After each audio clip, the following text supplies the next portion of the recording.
कबीर राम सुमिरन में, कहत कबीर राम सुमिरन में, कहत कबीर राम सुमिरन में, कहत कबीर राम सुमिरन में। लाग सके तो लाग रे तेरी अच्छी बनेगी, लाग सके तो लाग रे तेरी अच्छी बनेगी। संतन के संग लाग रे तेरी अच्छी बनेगी, संतन के संग लाग रे तेरी अच्छी बनेगी। संतन के संग लाग रे तेरी अच्छी बनेगी। संतन के संग लाग रे तेरी अच्छी बनेगी। संतन के संग लाग रे तेरी अच्छी बनेगी, अच्छी बनेगी, अच्छी बनेगी। बोलिए वृंदावन बिहारी लाल की जय हो। जैसे जाहि मोह भ्रम भारी, करे सुजतन विवेक विचारे। भगवान शिव ने कहा कि देवी, अगर आपको परीक्षा लेनी है तो आप जाकर के परीक्षा ले लीजिए, और जैसे आपकी परीक्षा पूरी हो या जैसे आपका मोह दूर हो, जैसे मन का संदेह दूर हो, आप वो करिए। लेकिन याद रखना, जो भी कार्य करना विवेक के साथ विचार करके करना। कार्य करने के लिए मना नहीं है, लेकिन जो भी करना विचार करके करना। भगवान शिव समझ गए, अगर देवी इस प्रकार परीक्षा लेने जा रही हैं तो इनका किसी प्रकार से अब कल्याण नहीं है। चली सती शिव आय सुपाई, करहि विचार करो का भाई। चली सती शिव आयसु पाई। यहां याद रखिए, ऐसा नहीं है कि भगवान शिव ने आज्ञा दी है।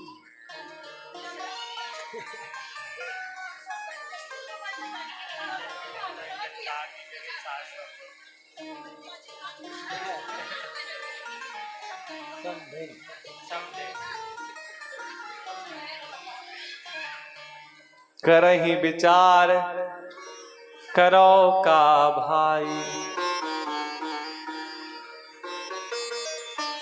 आप लोगों में से किसके किसके यहाँ कपड़े की दुकान है? सबके यहाँ है ना? सब लोग एक एक ला करके कोने कोने तक बिछा दो, अपनी अपनी सासों के लिए। चलिए, बड़ा प्रेम है आप लोगों में कि बाद में आती है लेकिन आगे बैठने का मौका मिल जाता है। ये सब भगवान की कृपा है। और पीछे वाली बहुओं का बड़ा प्रेम है कि भले ही हृदय में क्या है वो तो नहीं पता, लेकिन चेहरे मुस्कुरा करें, सासू मां बैठो आकर।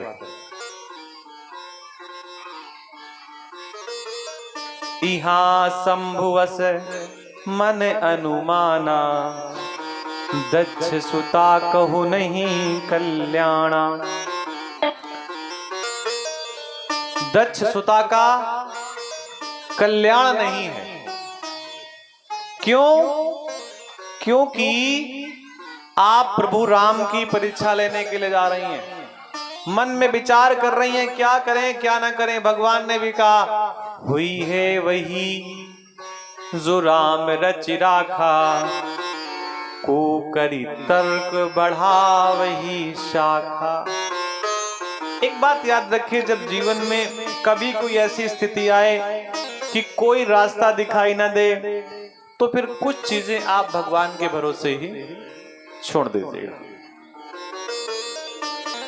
द्रौपदी जब भरी सभा में बैठी थी, उनके 5 पति, और वो पूरी की पूरी सभा भरी हुई थी, और दुशासन अपने पूरे साहस के साथ उनकी साड़ी खींच रहा था। उन्होंने सबकी ओर सबसे पूछा, पितामह भीष्म से पूछा कि आप सबसे ज्येष्ठ हैं, श्रेष्ठ हैं, बड़े हैं। भरी सभा के मध्य में इस प्रकार अपने घर की बहू को आते हुए देख करके आप रोक नहीं सके। और हमारे यहां तो इस प्रकार नहीं होता। हमारे यहां तो बहुओं को बड़ा आदर दिया जाता है, बड़ा सत्कार दिया जाता है। और यहां पर दुशासन इस प्रकार का साहस कर रहा है और आप रोक नहीं रहे, आप ऐसे ही खड़े हैं। पूछ लिया द्रौपदी जी ने पितामह भीष्म से कि दादाजी कहीं ऐसा तो नहीं आपके परिवार की कोई परंपरा हो को बहू को सभा के मध्य में ला करके उसे निर्वस्त्र किया जाता हो। पितामह भीष्म ने कोई जवाब नहीं दिया। तब वो द्रौपदी रोती हुई कृपाचार्य जी के पास पहुंची। कृपाचार्य जी से कहा कि गुरुदेव आपका नाम ही कृपाचार्य है, कृपा करना आपका कार्य है, आप बताओ हम किसके पास जाएं? सब में तो आपने कृपा की है, अब हम में भी कुछ कृपा करिए। कृपाचार्य भी कुछ नहीं बोल सके तो कृपाचार्य ने एक उंगली दिखाई, 5 नहीं। कहा तो कुछ भी नहीं, लेकिन बड़े प्रेम के साथ द्रौपदी को इशारा कर दिया कि उसी एक को पुकार, बाकी यहां तुम्हारा कोई साथ देने वाला नहीं है। और फिर तो द्रौपदी ने जो अपने दांतों से साड़ी पकड़ रखी थी उसको भी छोड़ दिया और भगवान कृष्ण का ध्यान किया, मधुसूदन का ध्यान किया, गोविंद का ध्यान किया। फिर तो भैया उन्हीं के सहारे वो आंख बंद करके खड़ी हो गई। 100 हाथियों का बल लिए दुशासन साड़ी खींचता रहा, लेकिन द्रौपदी को निर्वस्त्र नहीं कर सका। मन में भ्रम हो गया कि साड़ी की ही नारी बनी हुई है या इसमें साड़ी ही साड़ी लिपटी हुई है। उसका 100 हाथियों का बल वहीं धरा का धरा रह गया और द्रौपदी का कुछ नहीं बिगड़ा।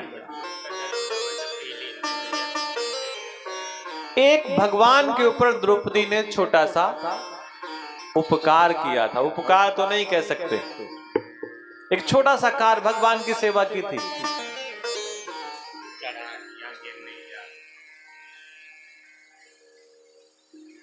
यज्ञ चल रहा था इंद्रप्रस्थ में और उस यज्ञ में सभी ने कोई कोई सेवा ले ली। यज्ञ के बाद भोजन बांटने में किसी ने भोजन बांटने की सेवा ली, किसी ने भोजन परोसने की सेवा ली, किसी ने दक्षिणा देने की सेवा ली। लेकिन जब पत्तल समेटने का नंबर आया तो किसी ने पत्तल समेटने की सेवा नहीं ली।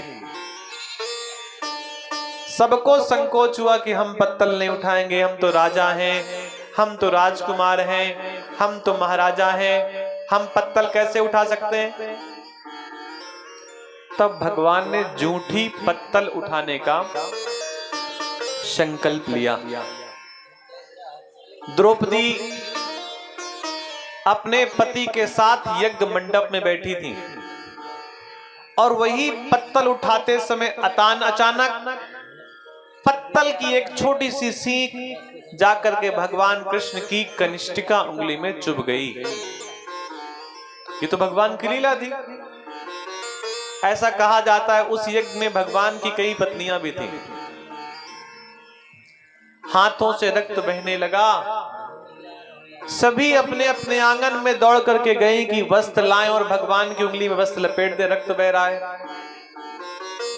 द्रौपदी यज्ञ मंडप में बैठी थी, उठी, अपने मंगल वस्त्रों को फाड़ा,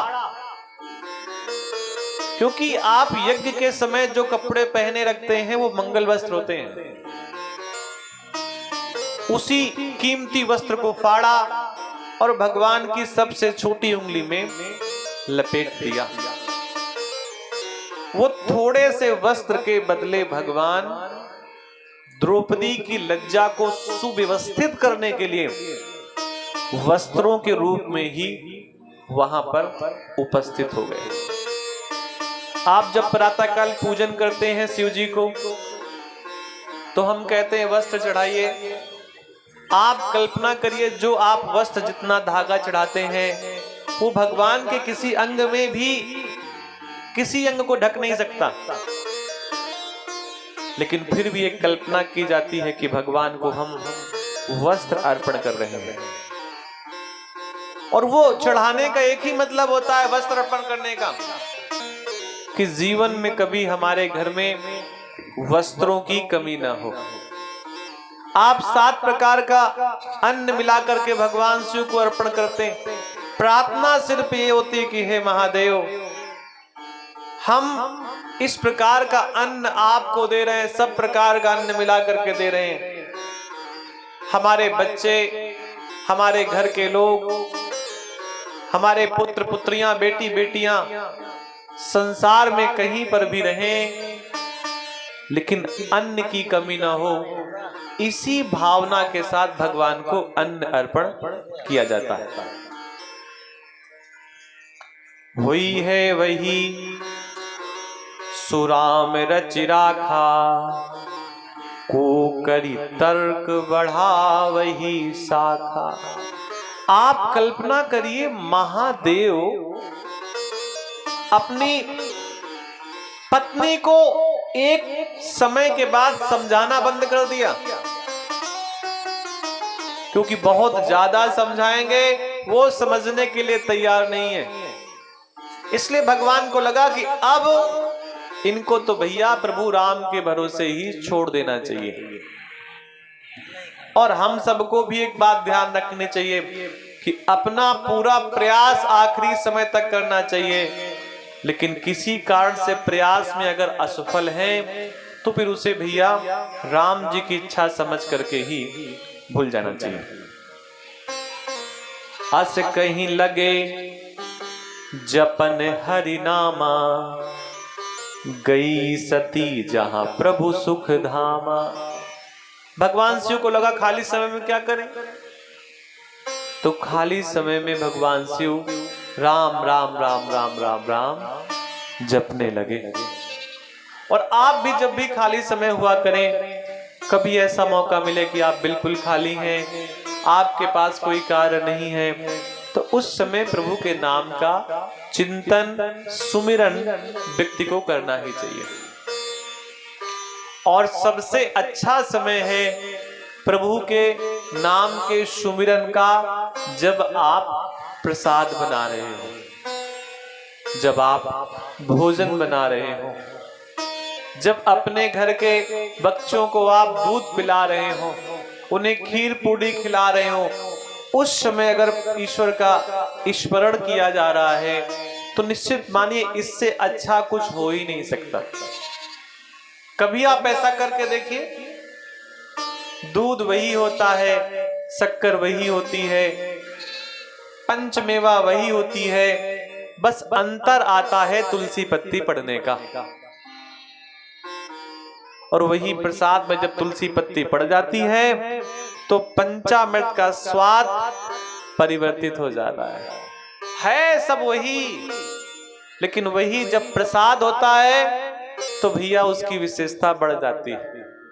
कितनी दुकानें होंगी फतेहगंज में, और बड़ी महंगी महंगी दुकानें भी होंगी मिठाई की, लेकिन एक छोटा सा टुकड़ा जब प्रसाद के रूप में कथा स्थल से या पूजा स्थल के माध्यम से प्राप्त होता है तो व्यक्ति उसे प्रणाम करके स्वीकार करता है, और उसे जो सुख की अनुभूति होती है वो बाकी मिठाइयों में अनुभूत नहीं होती। इसलिए भगवान के नाम के सुमिरन का सबसे श्रेष्ठ समय है जब आप भोजन प्रसादी बना रहे हैं। वो समय चला गया कि सांझ के समय माताएं ढोलक में चिमटा मार करके, चम्मच मार करके सीताराम राधे श्याम गाया करती थी। वो समय निकल गया। अब ये सब चीजें नहीं होती। पुराने समय में ढोलक फटी हो, बजे या ना बजे, उसमें पड़ रहा है चमचा और गाए जा रहे सीताराम राधे श्याम, सीताराम राधे श्याम। अब तो भैया उतना समय कहाँ है। पहले तो एक ही आंगन होता था ना, और उसी आंगन में कई लोग बड़े प्रेम से रहते थे। अब तो आंगन भी अलग अलग हो गया है, और किसी कारण से घर का आंगन भी अगर बड़ा है तो उसमें लाइन खिंची हुई है कि ये तेरा, ये मेरा, और बचा हुआ सासू माँ का। जो बहुएं हैं उनके लिए नया नया, और सासुओं के लिए बच जाए तो अच्छा है, नहीं जहां भूत प्रेत पिशाच डाकनी साकनी सब रहती हैं, वो घर किसको मिलता है? सासू माँ को। नया वाला नई बहुओं को चाहिए, पुराना वाला पुरानी को। ये स्थितियां हुई है। वही श्री राम रची राखा, को करी तर्क बढ़ावई शाखा। पुनि पुनि हृदय विचार करी, धरि सीता कर रूप। आगे हुई चली पंथ तेहि, जेहि आवत नर भूप। माता सीता के स्वरूप को सती माता ने स्वीकार किया। अपना स्वरूप माता सती ने सीता माता के जैसे बनाया, और पुनि पुनि हृदय, क्या करें क्या करें क्या करें, तो जहां पर राम जी चल रहे हैं वहीं पर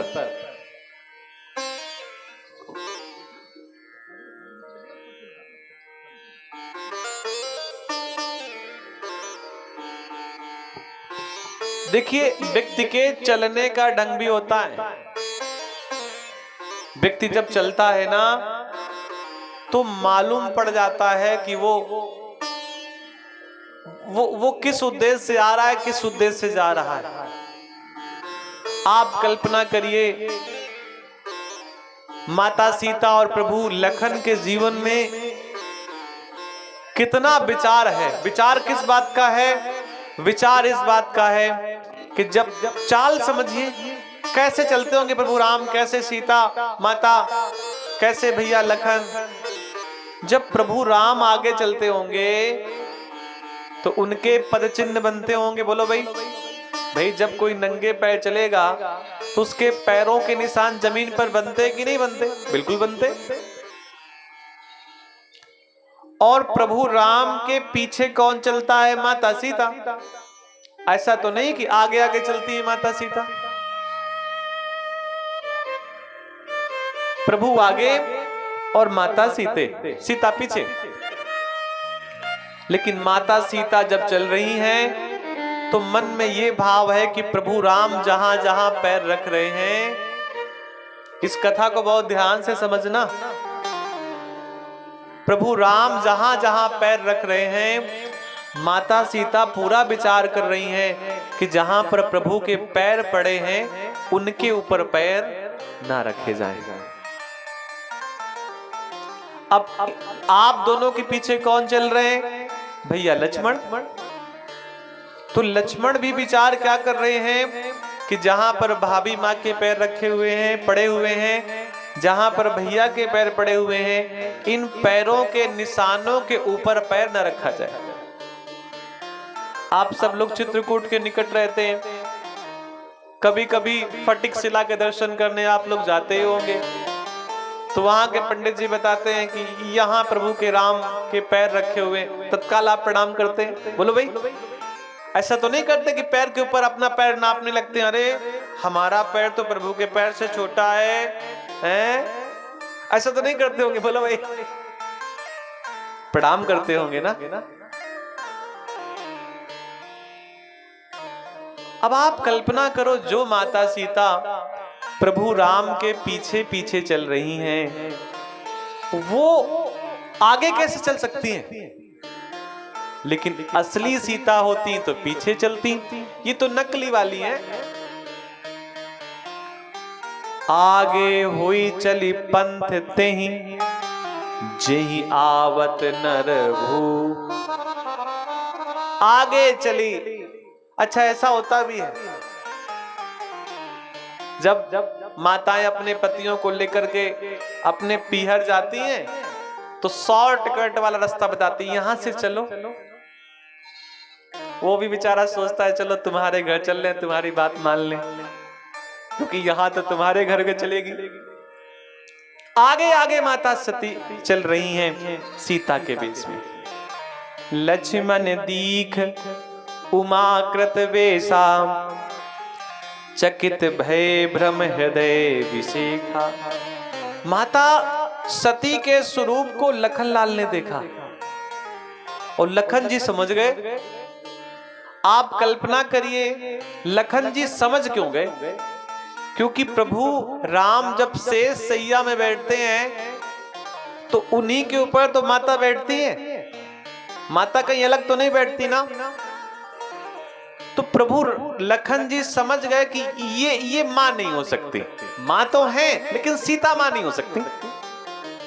लक्ष्मण दीख उमाकृत वृषा, चकित भय भ्रम हृदय विशेखा। लेकिन लखनलाल जी को ऐसा लगा भैया जब आगे हैं तो हमें बोलने की क्या आवश्यकता है। जब भैया हैं तो भैया समझे, प्रभु हैं तो प्रभु समझे। भगवान राम ने भी जब देखा तो मन में विचार किया इनको क्या पुकारें, क्योंकि सीता के जैसी दिख रही है लेकिन सीता तो है नहीं। बोलो भाई।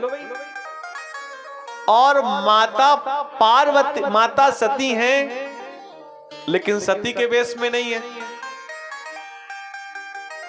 यहां तो स्थितियां बिल्कुल उल्टी हैं। माता सती सती के वेश में नहीं है और जिस वेश में है वो पत्नी है, तो पत्नी कह नहीं सकते। और बनाया स्वरूप पत्नी का है तो मां नहीं कह सकते। तो प्रभु राम ने मन में विचार किया होगा ऐसा कि स्त्री कोई भी हो, देवी कोई भी हो, उसे प्रणाम करने में कोई अपराध नहीं। जोरी पानी प्रभु कीन प्रणामो। लेकिन और आगे क्या बोले तो ऐसा लगा अपने बारे में बता दें तो पिता समेत लीन निज नाम। अपने पिताजी के साथ अपना नाम लिया। हम दशरथ के नंदन हैं और हम तुम्हें प्रणाम कर रहे हैं। और प्रणाम करते ही एक प्रश्न पूछ लिया, कहो बहोरी कहां वृष के तू, विपिन अकेली फिरही के ही हेतु। बड़ी सुंदर बात प्रभु राम ने कही। कहां वृष केतु, वृष कहते हैं वृषभ को, बैल को, नंदी को, और केतु कहते हैं झंडे को। और वृषभ में, बैल में, नंदी में, झंडे के जैसा कौन बैठते हैं? महादेव। तो कहां है महादेव, कहां वृष केतु, भगवान शंकर कहां है?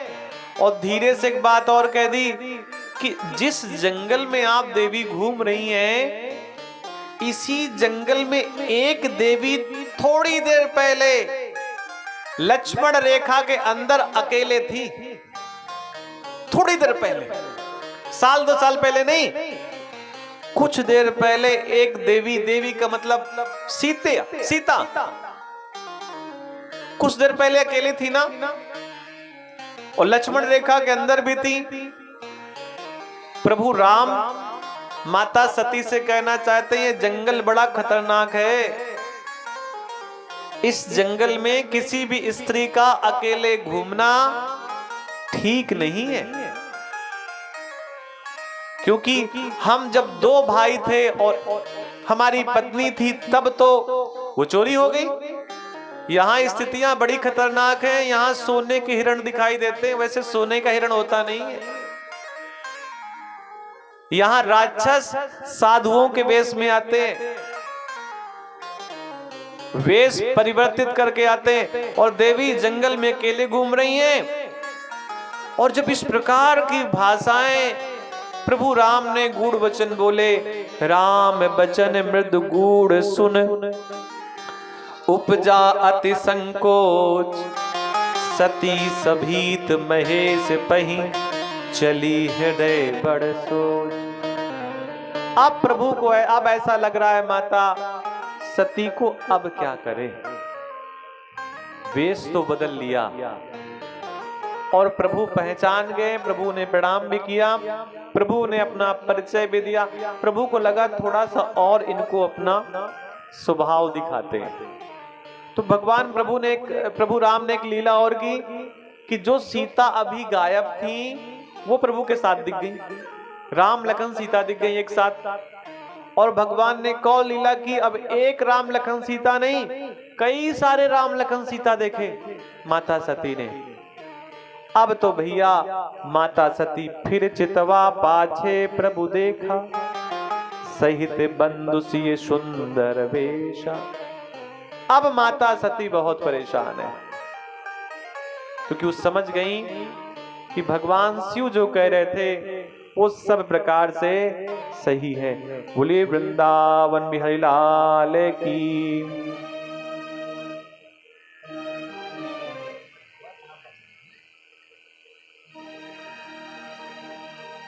धन से बिस्तर मिल जाए